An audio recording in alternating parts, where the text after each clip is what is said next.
Hello, എൻ്റെ പേര് ലിജി. ഞാൻ കുവൈറ്റിലാണ് വർക്ക് ചെയ്യണേ. 2 ദിവസമായിട്ട് എനിക്ക് നല്ല പനിയായിരുന്നു. അപ്പോൾ 2-3 ദിവസമായിട്ട് ഞാൻ ലീവിലാണ്. അപ്പോൾ എനിക്ക് തോന്നി നിങ്ങളായിട്ട് സംസാരിക്കാമെന്ന്. ഇവിടെ എല്ലാവരും ഡ്യൂട്ടിക്ക് പോയി, ഞാൻ ഒറ്റയ്ക്കേ ഉള്ളൂ, വേറെ ആരും ഇല്ല സംസാരിക്കാനായിട്ട്. പ്രവാസികൾക്ക് അങ്ങനെയാണ് അല്ലേ, അസുഖങ്ങളായി കഴിഞ്ഞ് കഴിഞ്ഞാൽ പെട്ടെന്ന് നമ്മൾ ഒറ്റപ്പെട്ടു പോകും. അത്രയും ദിവസം നമ്മൾ ഫ്രണ്ട്സിൻ്റെ കൂടെയും എല്ലാവരുടെ അടുത്തും നല്ല സന്തോഷിച്ച് ജോലിയൊക്കെ ചെയ്തിരുന്ന നമ്മൾ അസുഖം വന്നു കഴിയുമ്പം റൂമിൽ ഒറ്റയ്ക്ക് ഇരുന്ന് കഴിയുമ്പം വല്ലാത്തൊരു വിഷമമാണ്. അത് പ്രവാസികൾക്ക് എല്ലാവർക്കും ഒരു പ്രാവശ്യമെങ്കിലും അനുഭവിച്ചിട്ടുണ്ടാകും. എത്രയൊക്കെ പറഞ്ഞാലും നമ്മുടെ വീട്ടിൽ, നമ്മുടെ നാട്ടിൽ നമുക്കൊരു പനി വന്നാലോ ഒരു തലവേദന വന്നാലോ നമ്മളെ കെയർ ചെയ്യണ പോലെ ആരും നമ്മളെ കെയർ ചെയ്യാനായിട്ട് ഇവിടെ ഉണ്ടാവില്ല. ആരും ഉണ്ടാവില്ല എന്നല്ല കേട്ടോ, ഒത്തിരി നല്ല സുഹൃത്തുക്കളാണ് നമ്മുടെ ബലം. ഇവിടെ സുഹൃത്തുക്കളുണ്ട്, അവർ സഹായിക്കും. എന്നിരുന്നാൽ കൂടിയും നമുക്ക് അവർക്കും അവരുടെ ഡ്യൂട്ടിയും കാര്യങ്ങളൊക്കെ ഉള്ളത് കൊണ്ട് അത്രയൊക്കെ പറ്റില്ലല്ലോ.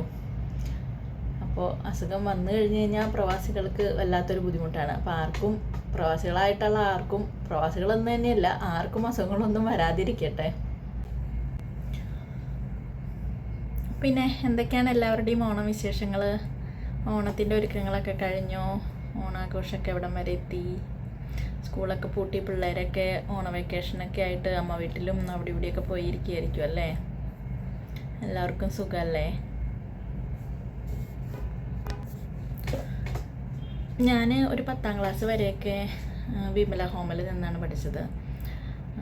അപ്പോൾ അവിടെ ഇങ്ങനെ ഓണാഘോഷമൊക്കെ ഉണ്ട്. സ്കൂൾ പൂട്ടുമ്പോൾ ലാസ്റ്റ് ദിവസം ഞങ്ങൾക്ക് ഓണാഘോഷവും സദ്യയും ഒക്കെ ഉണ്ടാകും.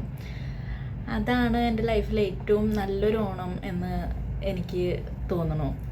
അത് കഴിഞ്ഞിട്ട് പിന്നീട് കിട്ടിയ ഓണങ്ങൾക്ക് കളറ് കൂടുതലാണെങ്കിലും ഒത്തിരി ഓണക്കോടി വാങ്ങിയിട്ടുണ്ടെങ്കിലും അന്നത്തെ ആ ഓണാഘോഷത്തിനൊരു പ്രത്യേക ഫീലാണ്.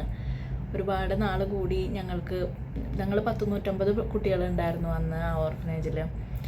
അപ്പോൾ അവരെല്ലാവരും കൂടിയിരുന്ന് ഓണസദ്യ ഉണ്ണണതും എല്ലാവർക്കും ഭയങ്കര സന്തോഷമാണ്. അന്നൊക്കെ ഒരു പ്രത്യേക ഫീലാണത്.